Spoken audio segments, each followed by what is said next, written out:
Welcome back to another episode of SuperCoach Mates. We've basically hit the trifecta here with the SuperCoach Sword Play boys. We had Spills and Janathon first. I know we've had issues with technical difficulties with Janice the sub. We're re-recording that later this weekend, so hopefully that comes out next week. But we're lucky enough to have the legend himself, SuperCoach DR. I know you're doing great things at the moment. How you been, mate? And how's your season gone to date so far? Yeah, really good. Thanks, Tom. Thanks for having me on, mate. Obviously, you've gone with the best two swordplay hosts first, and then we feel sorry for the old fellow. We better get him on as well just to make him feel okay. But no, going really well. Thanks, mate. School holidays, couple of days to go, and then a big term 3 ahead of us. But all in all, it's been a pretty good year. We'll talk about the ranks and get into a little bit of Supercoach talk. And I've obviously got the Lions gear on today, so Yeah. looking forward to talking a little bit of Lions as well, mate. But no, going really well, thanks, buddy. And been really enjoying listening to all your stuff as well, mate. No, cheers, appreciate it. But I guess you and I know Janeth has had a really strong season. I know Spills has had a slow start, but he's pushing hard at the moment. But I guess where you are ranked at the moment, what's been your main kind of takeaway with regards to what you think's correlated with a solid rank? I know obviously in previous seasons, it's been quite similar. This is probably the first year where we're completely out of COVID and everyone's got 40 trades. Is there something that you've done differently that you've thought has worked quite well with your rank, or do you think it's just naturally been this, you stuck to kind of your morals that you have been for the last how many years and it's just worked off this year? It's funny. Well, I'll talk about morals in a little bit, actually, mate, because that's a bit of a talking point, something I've really been thinking about over the last week. But if I compare my season to last season, I think what I did was I picked too many breakout contenders and it stuffed up my starting team a little bit. There were too many holes I needed to fix. And it was all about the timing. Like I started with Sammy Flanders and look at what he's done this year, mate. An absolute out and out premium. Wanganeen Miller was another bloke, your boy that I started with last year. I was actually speaking with Kama pre-season. He said, "Get on this, man. He's going to take some kickouts and all the rest." And hey, look at the player that he's now become in such a short time. But I just jumped on him a little bit earlier, I think, Tommy, and that can kill you in Supercoach if you don't get your timing right, particularly with the breakout type players. Then that can really hurt you. So I tried to stay away from too many breakout type players and went for a few safer players. And we'll get to our lessons learned as well. But I think another thing that I'll try to focus on doing is just not pay up for these high price players and really focus on value. Because you look at the blokes like your LDUs, your Gouldens, Jordan Dawson's went right down, your Rosies, and they've all hit back, mate. So probably trying to focus on a little bit of value as well. And then just naturally, I think a little bit of luck. You always need a little bit of luck, mate. Even this week, there's so much carnage, but I didn't get ranking, for example. So that's one less problem. I never had your Tukes, for example. So there's always a little bit of luck involved, mate. But, listening to guys like yourself and chatting with other people in the community as well that really know their stuff, not to get them to make your decisions, but if you're maybe 50-50 or you're thinking a particular way, just to get your thinking reaffirmed is always good, I think, by some of the best of the best. So, look, there's a long way to go, mate, and who knows where we could go from here. Could absolutely continue on or fall off a cliff, but that's all part of the fun in Supercoach, isn't it, mate? Your ups and your downs. Yeah, I mean, you nailed it on the head there. And I spoke with, I think, Big J from Centre Bounce last night. Is the fact of the matter is especially this year seems to be the most harshest with regards to if you didn't jump on at the right time, it's really hurt you. Like you just had to look at the likes of, like for me personally, I brought in Sarong and Ryan very early in the piece and got lucky because they went on a house on fire pretty much for majority of that season. But it was almost like at the same time they both dropped off, and the likes of Goulden, Dunkley, all that, who were 500 and pretty bargain, like Rosie's a perfect example, where there was sub 500K or he was sub 500K. And if you didn't bring him in, you probably still can bring in some now, but they've now swapped over almost in the fact that those starting picks that were really strong gone off and now the other ones have stopped in. So if you didn't get that right, it's obviously hurt you a little bit.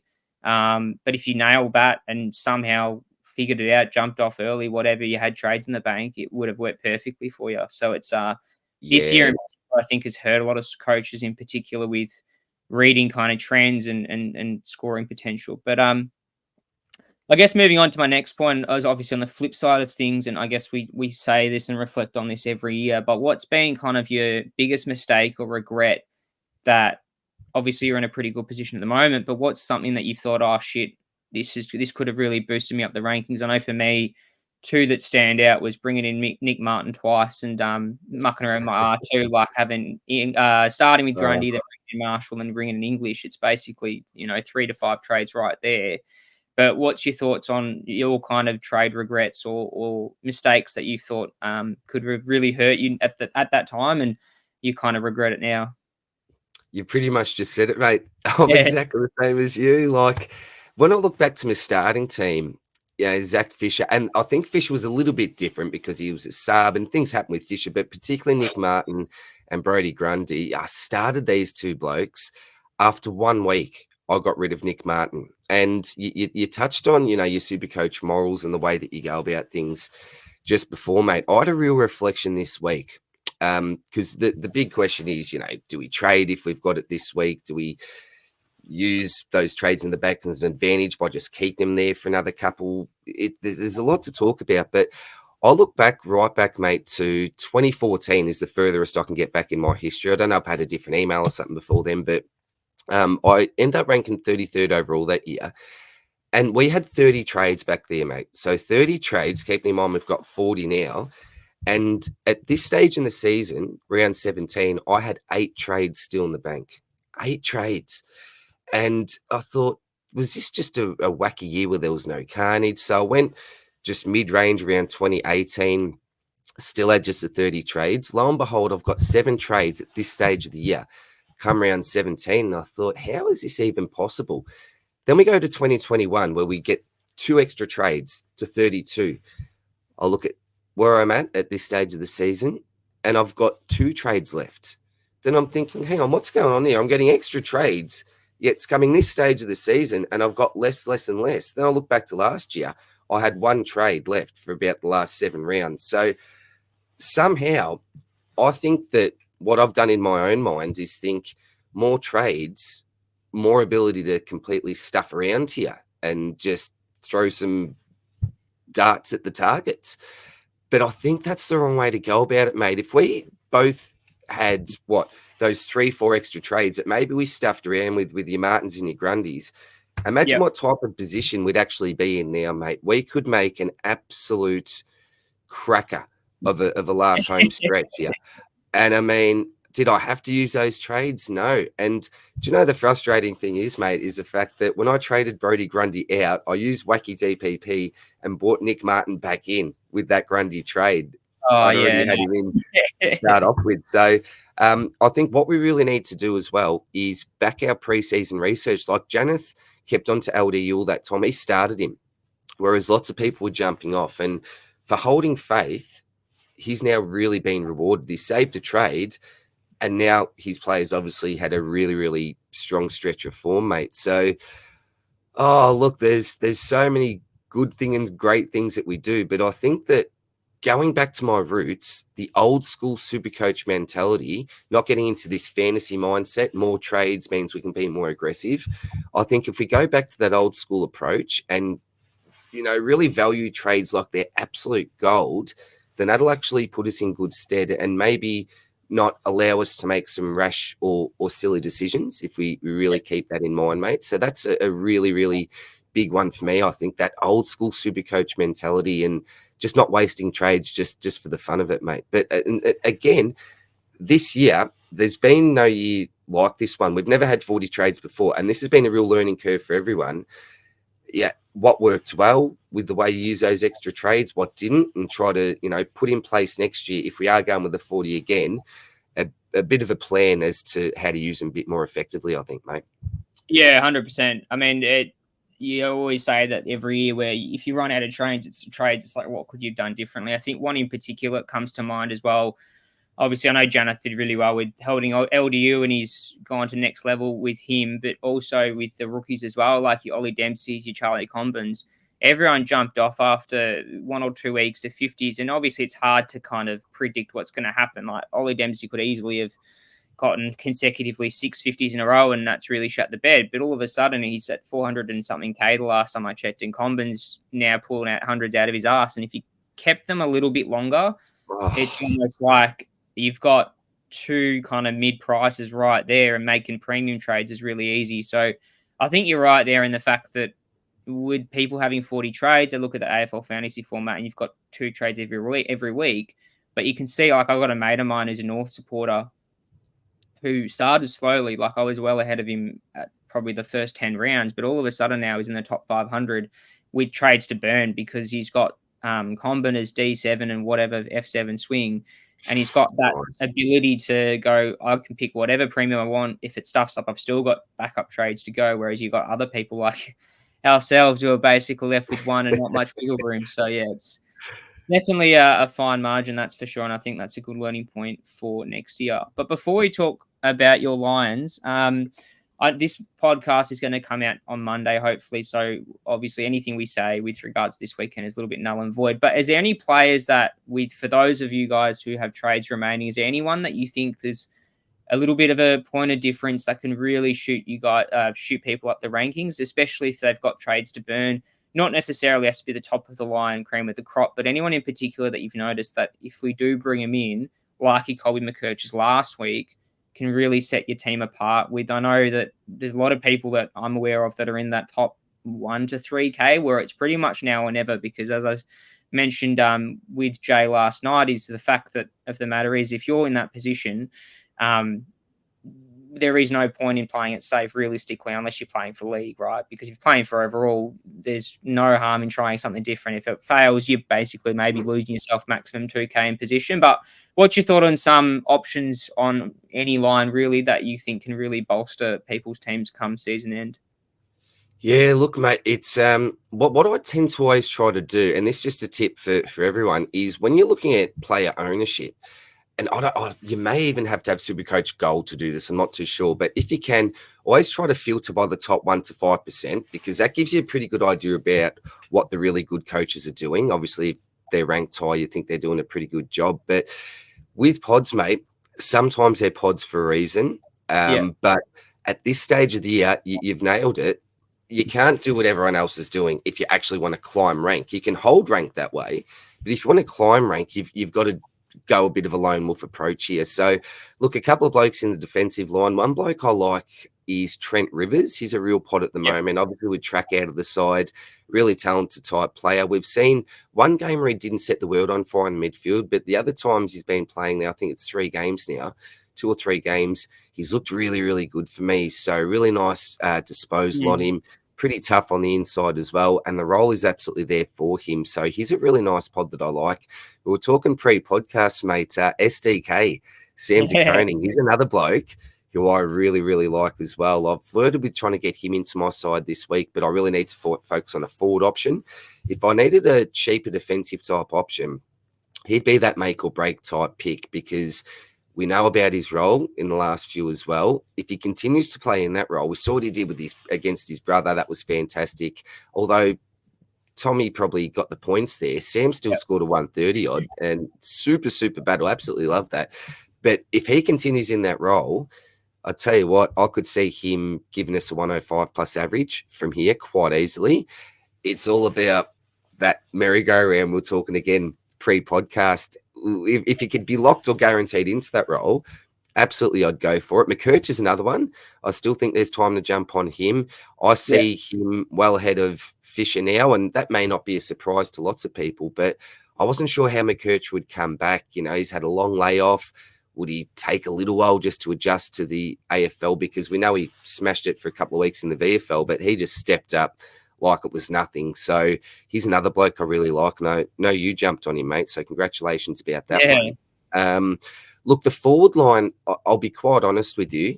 You've got your big 3, and the big 3, when I say that, is your Zorko, your Heaney, and your Flanders. Apart from that, there's few people that I like. Caldwell is the real obvious one, but if you look at the top 1%, I think he's in 40 to 50% of sides, and that would probably rise, I think, even by the end of today. So he's not a pod selection, but I think he's ultra, ultra safe, and someone that you've almost got to have. He's coming close to must have. Dylan Moore's another bloke that I would have a look at. But apart from those blokes, a big three, maybe your dogger there for insurance at a stretch of Simpkin, there's just no other forwards that I like, mate. Clarkey on the footy mailbag mentioned in Clarkey's Spark, Jacob Van Rooyen. With Max Vaughan out possibly, but I think Petty's back in, and I don't know how they're going to use Petty, so that's probably a no-go there, mate. Rosie's a popular pick, but I think he presents super, super value. So I like pods in the back line, but there's not too many pods in the full line and the midfield that are really standing out. Nank is the big one, I think, in the rucks. If you go on a ruck this week, if you can afford it, Nank is by far the best bet for me. The only other option you got if you want to make some money, I think, is probably a Lloyd Meek. So if you're looking to trade Gawn and a Fisher out, for example, and you want to upfish to maybe one of those big three if you haven't got them for some reason, then Meek's probably the only downgrade that's cheaper than Gawn that I'd be interested in as a pure ruck only. I wouldn't go Dogger as a permanent R2 because after this week, mate, Shrek could be back and he goes back to a pretty average key forward. Yeah. We've seen what Kerno's done for the last couple of weeks. They can look so good and then so bad, mate. So I don't know if a lot of those guys, apart from a few defenders there, were pods, but they're probably the blokes that I'd have a sniff around, mate. And even Sherry is basically a sideways for Gawn. If you just want to use the one trade, that could be another option you could have up your sleeve as well, bud. Yeah, 100%. They're really good options. I think also, I think Jaden Popowski, I don't think his name is on Twitter. Yeah, I think early this season, he also mentioned that people were suggesting why does defender XYZ get so many bulk points? And he mentioned that they get slightly extra points or slightly scaled up points, the D50 or the defensive 50, where they get their possessions at. So I think it was the guys down at Dr. Supercoach that brought this up a couple of weeks ago, but bringing in more defenders because they're matching it with their midfielders in particular this year. Like you're looking at Dacos, Sinclair, all those. You're paying a cheaper price compared to your top line of midfielders. And that's, I think, the case also streaming down to your 500k defenders. Like you're looking at the 500k midfield options, as in more sub 500. Rosie's the one that stands out, but we all know how up and down he can be in midfield time and all that. But then you look at the sub 500k options defensively, and there's a fair few that have dropped off. Like obviously Houston's dropping down in price, Dale as well.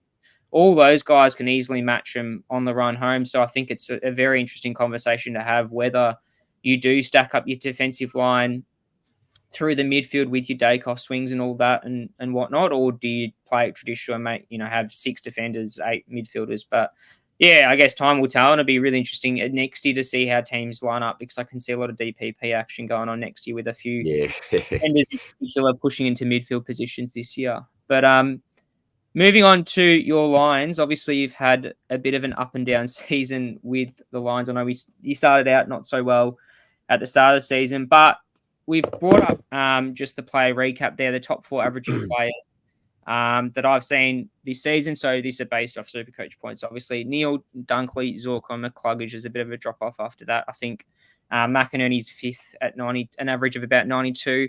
Who's been your standout players, obviously, having seen games on TV? I know you're in Melbourne, so watching games in Melbourne when the Lions come down. And obviously doesn't have to be one of these 4 boys that have dominated the SuperCoach scene for a while, but is there anyone else in particular that's really stood out from a playing sense that's really impressed you as a player and really can be someone that can elevate themselves into next year as well?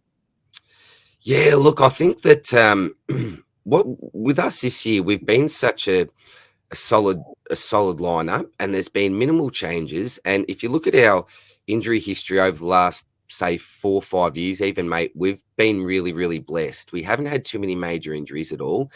This year, it's been these ACLs. It's been just a shocking year for ACLs at the Lions. And I think that, there's always, glass half full approach here. The great thing about having some of these injuries to, your Dizzy Gardners, your Link McCarthy's, blokes that have been permanent on our roster, is the fact that it's allowed some of our younger blokes to shine. And probably a bloke that's really stepped up this year is Kyle Lohman for me, mate. I was big on him in the preseason. I was almost 90% sure that he was going at the end of last year, had some pretty decent offers from some Melbourne clubs, but he ended up sticking around, and I was rapt about that because I've always viewed him as our long-term Link McCarthy replacement because like Link, he's really good overhead, good below his knees, got a little bit of X factor in him as well. And he's really stepped up and taken his opportunity. And when he was available at rookie price, I didn't actually recommend him to too many people. Yeah, I He saw was that. Mr. Sub. He was Mr. Sub. It was like every time he gets a game, he's sub, may get a full game, then it's sub again. But as soon as injuries hit us, he's become an absolute permanent fixture, mate. And I just love everything he does for us. Now he cops a little bit off opposition supporters for his celebrations, maybe a little bit over the top, but I absolutely love it, mate. And I've met him a couple of times now, and he is super with my sons. Every time he sees my sons, he's so friendly, gets the photos. And even little Riv, who's only almost 2 years old now, he's really the only player that he'll actually have a cuddle with, a proper cuddle with. So good judge of character is Riv. So yeah, really nice kid. And super when it comes to X Factor. And my other boy, my other favourite, absolute favourite, the Pepsi Max King, Darcy Wilmot, he's been really solid. I think he's flown under the radar this year. And what he's done for us is he just gets the job done every week. He can push up onto a wing. And when did he debuted in our final against Richmond, and hasn't been dropped since then, hasn't missed a game since then. So debuted in a real big game and has kept his spot. So there's probably two younger blokes, mate, I have been really impressed with. The other guy is Logan Morris as well as our third tall, a really young fella. And remember his first game, he'd played a game already. I think he'd had a cup of soup and a Big Mac meal on the way to the seniors, and then he's plucked to actually play half a game for us. So I think he'll be a real player of the future and a really important piece of the puzzle going forward, because it can be tough getting a really nice third tall forward for consistency, but I think he's probably someone that can do it, mate. So apart from the real obvious blokes here, they're probably three younger guys that I have been really impressed with, mate, and I think they've got a really bright future at the club. Oh yeah, 100%. I think you're in a phase now where these young guys can really flourish in the club. Your Neils and Dunkleys have set that foundation really well, but also, you know, seeing Loman as well, he reminds me of your Reith Matheson's, Mitch Robertson barometer type players, where if he's on the whole club's on it about. And Logan Morris, I heard that he was playing with a half a size shoe small or the wrong size shoe. Yeah, you're right. He had the wrong boots on as well. If he's doing that with a wrong size shoe, you'd imagine how he's going with the whole season with right size boots. But absolutely, mate. One that's been a future for sure. He stepped out of nowhere and dominating in that kind of third key tool. But moving on to how you've actually gone this season. Now, from an outside perspective, you've struggled at the first bit of the year and really come into your own now with finals on the line and things like that. Obviously, grand finalist last year. But what do you think has been the change from obviously a bit of a great grand final hangover, as some would say, to now where you look really strong, you're dominating most teams, you look like the Brisbane of old? What do you think is the key change that you've noticed watching these games, and is it a positive one that is consistent for finals this year? Look, it's funny, mate. The one thing that I'm so thankful for as a Brisbane supporter was when Chris Fagan came to the club. And the word I'll use is culture, mate, because we had a terrible culture up here at Brisbane. I could actually, off air, probably tell you some stories that I've been told firsthand from players, some dodgy stuff. Yeah, mate, that's another conversation off air because I might get a bit of trouble on air for actually divulging that. But I think it's all about culture. And so going right back to when Fagan started, he's fixed things up. And as soon as we got things right off the field, then our success started on the field. You obviously need the players for it. But the start of this year, mate, that's something that just wasn't going right for us. Off the field, we're in absolute shambles. And the Vegas trip's been talked about a little bit. What do you believe? What do you not believe? I'm not too sure. But there was obviously a bit of a fracture in the playing group. And that was really obvious because that connection was missing on the field. And one thing about the Lions is the boys have always been really, really close. You know, interstate club, lots of people have to move there. Not a heap of Queenslanders on the list. So I think that there's a real brotherhood there. And when there was a bit of a fracture within that brotherhood early on, with all this stuff that had gone on in the preseason, I think that really did affect us on the field as well, mate. So it looks like things have been ironed out there. It looks like the blokes are now happy playing with each other again. And I think just that within itself has made a huge difference, mate. And early on as well, there are a couple of games like that round 1 game or round 0 game against the Blues. We were giving them an absolute hiding up until half time and just took the foot off the pedal and got beaten by a point. And then the Fremantle game was at the week after, a week after that. We were up by about 5 goals at quarter time and then just again took the foot off. I'm really not too sure, mate. Some people have said that it's because we did make the grand final. Maybe we had to work a little bit harder, had less of a pre-season, less of a break. I'm not too sure, but I don't really buy those sort of excuses, mate. And it's probably a simple answer in a way, but I think if things aren't right off the field, if your mind isn't 100% on the game, then you're not going to be successful, mate. So I think now that they've got that right, or it looks like it's going well, that's going to be a big thing going into the future. And I think we also need to get our team defence right as well, because that's something that can let us down at times, mate, is our team defence. I think teams can take from one end of the ground to the other a little bit easily at times. So we probably need to knock that on the head nice and quickly. But they're probably two things, mate, that stand out for me, I think. Yeah, 100%. I think one thing as an outsider watching it is the defensive side is a little bit off at times when Starshevich is injured and things like that. You look a little bit shaky, but your front half is awesome and it can get going. And it's, Joe Danaher kicking from 65 with no issues. Like, that's only stuff that Saints supporters can dream of when our forward entries are looking like, under 12 standard. But I guess moving on to kind of the last 2 years and kind of following on from that point where you said there's been that cultural issue and a kind of slow start to the season. But also one thing I've touched on as a supporter watching you guys as well is the fact that you look at games, and I'm going to take St Kilda as a pure example because that was obviously quite a close one where you were 31 points up at quarter time and then almost there was a flick of the switch and something happened. And it's, Ken Hinkley is also a bit of a victim to this, where you look on the bench and both Fags and Hinkley look like they've got no idea what they're doing. And obviously they're doing something, but they just look a bit stunned and almost like, oh shit, here we go. Like, we're in trouble here. But what are your kind of thoughts on that brain fade or fade out that tends to happen quite, I would say, semi-frequently with you boys, where second half starts, other team has nothing to lose, backs up against the wall, they start to kick a roll on.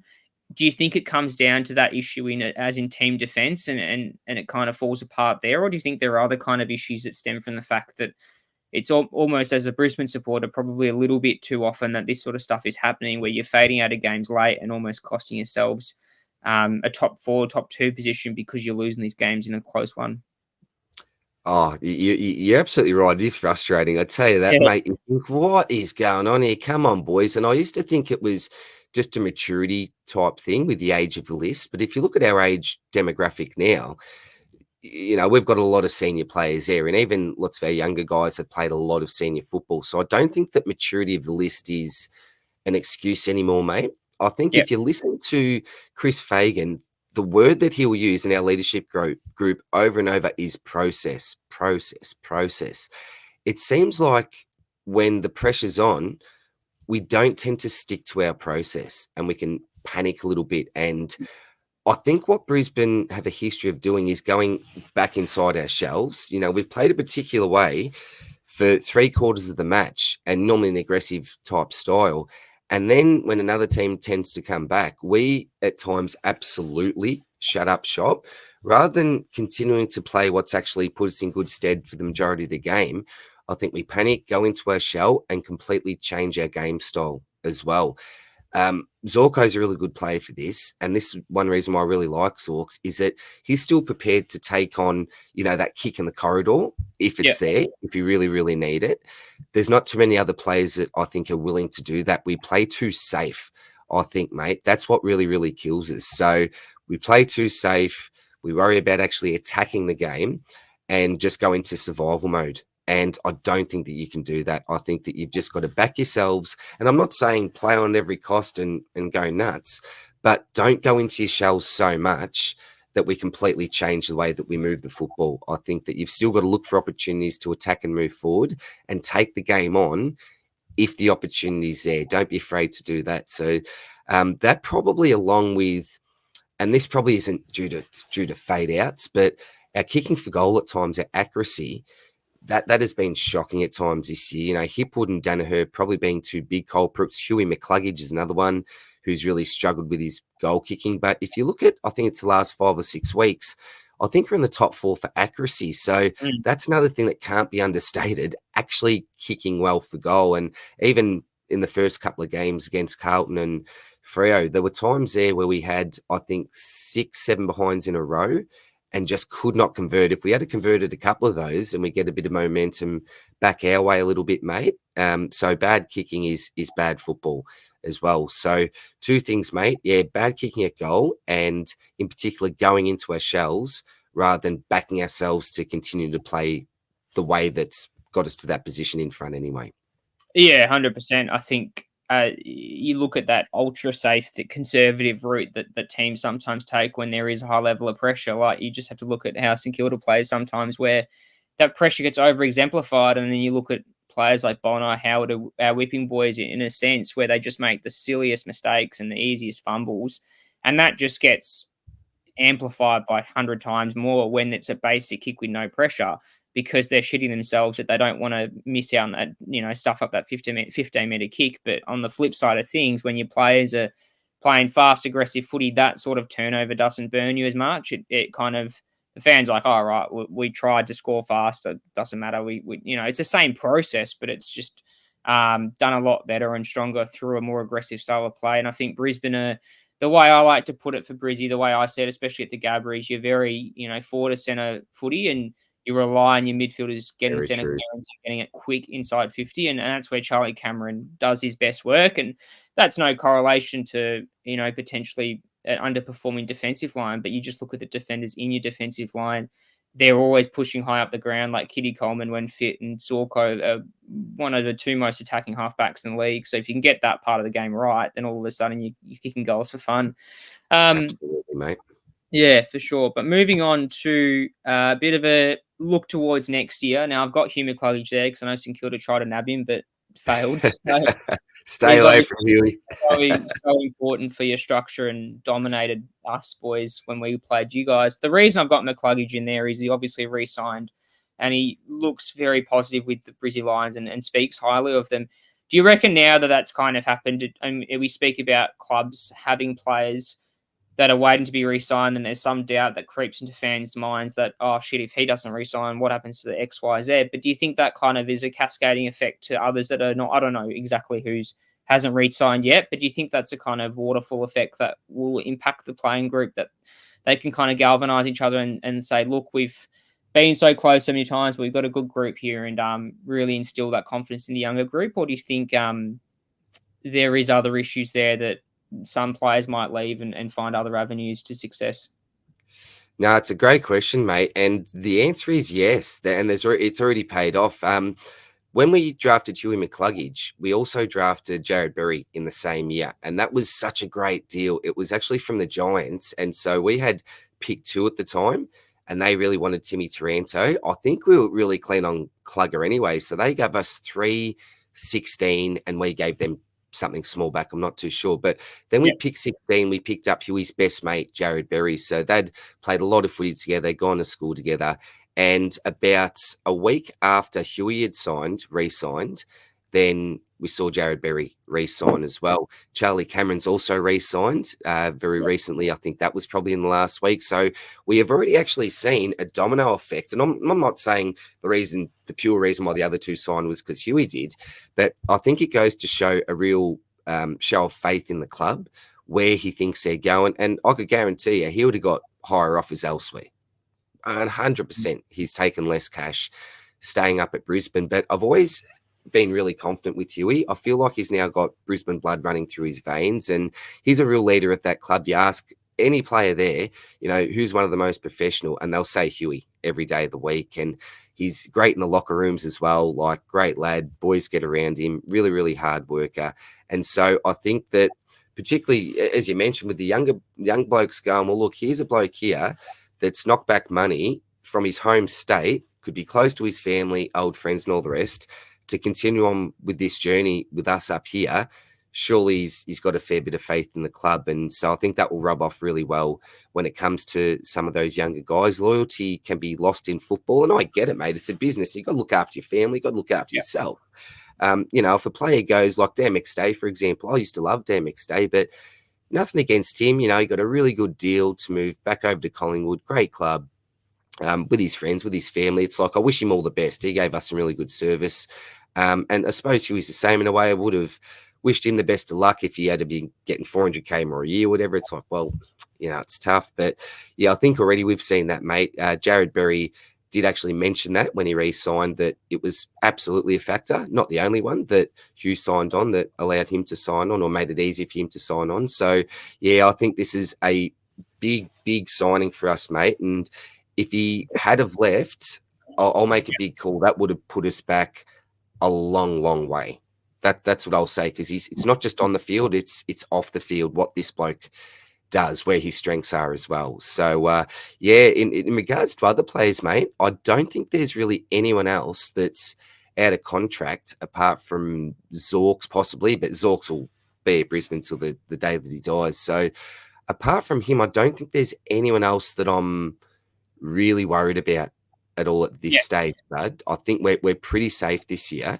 And I have heard that, and I don't know who it is because I got asked a question this. I've been asked a couple of times off some Lions fans that they've heard some whispers we're into a pretty talented forward this year in the trade period. So whether that's big, small, medium, I don't know.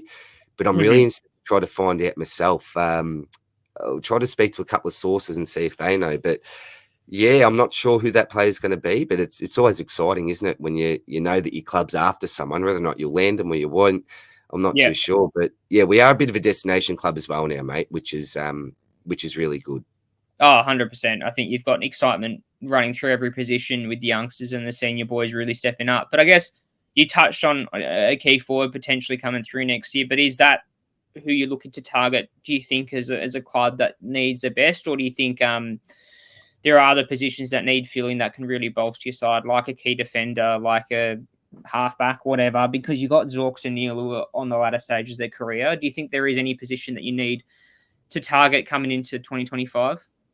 Yeah, look, I think you can never go wrong with another A-grade midfielder. So I'd love another A-grade midfielder. We're getting young Levi Ashcroft in this year, who will hopefully become an A-grade midfielder.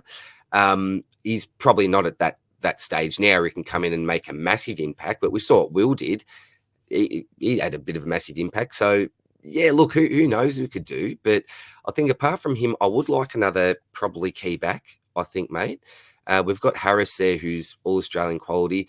Lots of people forget we've actually got Tom Duday, but he's done another knee. So, look, if he was fit, he'd be a wonderful addition to us. But I think like your Froggy Lester, he's getting a little bit older. Jack Payne is a solid citizen, and I think he can continue to improve. But he's a little bit injury-prone, a little bit in and out at times. So I'd really love another solid key defender, a reliable one. Halfbacks, we've got Darcy Wilmot, who I think will continue to progress really well. Hopefully Kitty will be back at some stage next year. So they're the two blokes I really like long-term for us, really attacking off that half-back line. If you look at our wings, you've got, your Brucey Revels been playing well, your Jasper Fletchers, who's a young man there. Even Jared Berry can play on a wing at times. So I think our wings are serving us pretty well. And I think probably up forward, that's where our strength lies. The big key for us, mate, is I think the continued development of two players, Cam Rayner and Zach Bailey.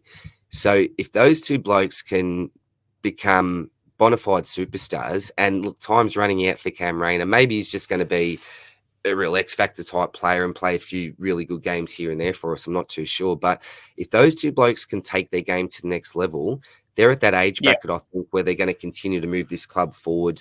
When your Lockies are gone, when your Zorks are gone soon enough, they're the type of blokes that are going to continue to move our club forward. So two big players, mate, to hopefully take their game to another level for us. And apart from that, I don't see any huge holes in the list, mate. I think our age demographic's pretty good. As I said, the two young Ashcroft boys coming in with your Fletcher types, and then you've got your Dunkleys who we've brought in recently who should be hitting his peak. So I think our age profile is pretty decent at the moment, mate. Yeah, I think you're one of those clubs that similar to Geelong, where you never really have a weak patch in particular. Like obviously you had that kind of slump couple or how many years back now, but you're now finding your feet as a club, and I think really moving forward into consistent finals debuts and finals berths and top 2, top 4 finishes is Hopefully, realistically what mate. we're hoping for. Before we wrap it up and say our final words, but who's one Supercoach relevant player that you think should be on everyone's radar come 2025? Obviously, there's Dunkley and Neil, who probably get undervalued and a little bit disrespected within the four Wuckers and in the Supercoach community because everyone's going for merit, Dacos, whatnot, and they just seem to churn out scores for fun. But is there anyone in particular that you think has maybe not gone so well this year or is a little bit not hitting that top 8 to 12 in their position, but really can step up into 2025 and be a pod or someone that everyone should have on their watch list come 25? Well, I think someone definitely, if he can get back at the right time next year, is Kitty Holman, a bit of a forgotten man who we just mentioned, because I know going into this season, I was really keen on Kitty myself, and fit and available with the role, he was going to be a really, really big breakout contender for mine. There's never guarantees with the breakout, but I don't know what price, I don't know what sort of discount that we're going to be looking at, but if the discount's fair enough and we can actually see him progress back in the preseason, again, I'm not exactly sure what the timeline is, mate, but he's definitely one who could provide some really, really nice value. You mentioned before about his elite kicking and a young bloke that's really going to continue to be a general in that back line for us. He's one that I think we should take a really nice look at. And again, this isn't just being biased, I think, but Darcy Wilmot as well. I think if you're looking even at his scoring pattern and scoring trajectory, if he continues to play an attacking halfback role, with some kick-ins here and there as well, then he could be another smoky that could be another one of those breakout type contenders for us, I think, mate. Apart from that, young Ashcroft, who we've mentioned, will be most likely a high-priced rookie. He should come straight into the side. I think he's talented enough to do that. We've seen that with younger players. Fags isn't afraid to play the young blokes if they're up to the level. So I think he'll be another popular pick. But apart from your usual suspects, mate, your Neils, your Dunkleys, I don't think there's a heap of blokes that are on my watch list at the moment, apart from probably those sprinkler players that I just mentioned there, mate. But who knows? I'd love for a big O just to somehow get a bit of Max Gawn in him, because he's the nicest guy on our list as well, mate. He's a lovely, lovely man, a gentle giant, a beautiful man. So seems like, even watching from the outside, a lovely player, mate. And I've chatted with him a lot of times over the years, and he actually feels really bad when he hurts someone. Like your boy Nanki, you might be looking at this week, just loves hurting people, where I think Oscar legitimately feels bad if he actually crunches someone. He's that nice. So, but look, how relevant will they be next year? Who knows, mate? There's always players like who thought Jake Waterman would be relevant coming into this year, mate? So there's always some hidden gems that will come across our radars, but they're probably a small list to take a look at anyway, Tommy. Oh, yeah, 100%. And I guess the final thing is looking at Supercoach for next year, for those who are obviously new to the game and obviously those who have maybe jumped off ship because they've had a bad or were not a great season, what's kind of your one bit of advice that either you kind of, as I said, that little mantra that you hold close to yourself and kind of try to follow each year, or something that you've picked up this year that you think that could put those people in a really good position for the start of next year? Oh, number one, subscribe to SuperCoach Mates. Yeah. Absolutely. This is where you get all the great goss and the good oil. So definitely subscribe to SuperCoach Mates. And I think that I was listening to Nathaniel a couple of weeks ago on the official podcast, and he was coming number one. I think he's still coming number one at the moment. And he gave some really good advice in regards to what he does with content. He consumes a heap of content, but he never lets other people make his decisions. He listens around to what other people are doing, where most of the crowd's going, but then does his own research and makes his own informed decisions based off his gut, based off what he's heard, but what he thinks is right. He's not a sheep. He doesn't go along with what everyone else does. So that's one thing I'd really recommend, is to watch as much content, listen to as much content as you can, but don't take a particular content creator's word for gospel. Find out what other people are doing, but just use that as a bit of a guide. The other thing And I think that this is probably a lesson that I've heard George talk about this year a lot, is don't overpay for blokes. Yeah. There's always going to be a time where blokes come down in price and go through a bit of a bad patch. It's really, really tough not to go with the bloke who's in red hot form at 650K. It looks like everything's just going to continue that way from then until the end of the season. But realistically, it just doesn't work like that. Maybe unless your name's Marcus Bontempelli, who's just a bit of a different beast. You know, Sarong people are paying very high sixes for, who's now come down. Matthew Rao, I know so many people that paid 600 plus for him, and then he's fallen off an absolute cliff. So I think next year, when you're looking to start your sides, be very, very careful going for too many breakout contenders, because they're so hard to pick. They're so hard to pick. If you go back looking at history, there's maybe a small handful that actually go really well, but the pool of breakout contenders is so big, it's really hard to find those diamonds in the rough. So if you've got a really good gut feel about one or two, maybe, but don't go for more than that. I'd much rather focus on a fallen premium rather than a breakout contender, because you know at least I've got history and there might be reasoning behind why they've fallen down so much. But it's value for me, mate. We've got to focus on value, and we can't be stuffing around trading out players too early on. We've got to hold the faith. And I don't know if it's my age, I'm getting grumpier and just don't put up with two subpar performances in a row. Like, get out of my side. I think we've just got to take a breath sometimes, not panic with picks. We know that they're going to get back. Well, most of the time. We know that these players are going to hit form again. It's just you've got to stick faith. You've got to stick fat, with your premiums, particularly if you've started in your side, your Nick Martin types, your Grundy types. Back your preseason research. I selected a player because of these reasons, just because they've had a bad one game, like literally one bad Nick Martin game, and I traded him. Like, what on earth was I doing? It was that Butcher game where I thought, this bloke doesn't know how to play football all of a sudden. Yeah. Like, what on earth? Some of the decisions he's making. But at the end of the day, he's come, well, he did come really good. Then he's fallen off a little bit now. But the Hayden Youngs, the Brody Grundys, we've all done it, mate. I think we've got to keep faith and don't burn so many trades at the start of the year just because we've got so many. We've got 5 boosts. Let's go nuts. I'm going to trade and boost Jesse Hogan in and out for 2 weeks. It was just, what was I thinking? I'm not too sure. We can get a little bit excited, can't we, mate, when we've got so many trades still available. But it's discipline, mate. Only making the trades you really need to. So staying disciplined, looking for value, and not bringing blokes in and out as frequently. Just holding the faith, buddy, I think. Yeah, 100%. You raise a really good point there. And I think that's consistent with a lot of content creators we've had on with what they've been saying.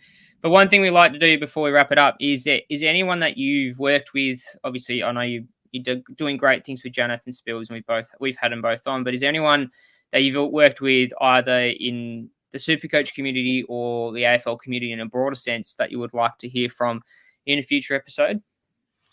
Oh, where do I start, mate? Where do I start? I'm gonna feel like I'm very much playing favourites here. But look, I'm mates with so many.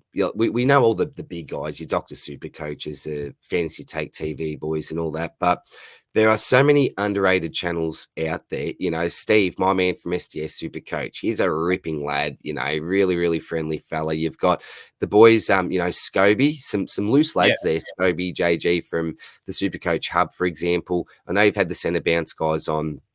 Joey, Big J, they're always terrific type fellas. You got the blokes from Edge as well, Damon and Liam. So they're always a really, really good laugh as well, mate. And I could go on and on. Damo, Clarkey from the Footy Mailbag. There's some really good humans. So I'll tell you what, mate, if you've got a particular club, I don't know if you've done Hawthorn yet or if you plan on doing Hawthorn, but my man Steve from SDS, I'm sure he'd love to come on, mate. He's a great Hawthorn man. And I know he's a big fan of SuperCoach mates as well. So maybe I could pick so many people, as I said, but maybe my man SDS, mate, from a good Hawthorn man. Will Day's going well at the moment, and the Hawks are playing pretty well. So I think that'll be an interesting discussion, actually, getting Steve's thoughts on how Hawthorn have improved so much and what they're Oh, looking to do 100%. next year. I think that would be a really good convo, mate. Yeah. Yeah, perfect. No, we'll hit him up and yeah, Steve, watch your DMs this week. But no, I really appreciate your work, DR. I know how hard you've worked with Jonathan Spills for that Supercoach All Play Potty. It's going from strength to strength. And you've obviously got some recognition as well within the official community walls doing that podcast this week. That's really great to see. And obviously the beanies that we both got on, definitely head over to the Supercoach All Play website. We'll put a link in that. And yeah, that all goes to a good cause. And yeah, really good beanies, actually. They're good for going for a run. They're actually not a bad fit. I know with beanies that I've had in the past, they always go down to your bloody middle of your head and they sink in. But these ones actually not a bad fit for my small head. So, no, good. But no, I really appreciate you coming on. And yeah, we'll hopefully get this out and the re-record with Janet hopefully sometime next week. And we'll be back as well, myself and hopefully Nathan back on the Monday or Tuesday for our round review and hopefully survived a little bit of the carnage. But until then, we'll catch you next week. Good on you, bud. Appreciate it, mate. Take care, man.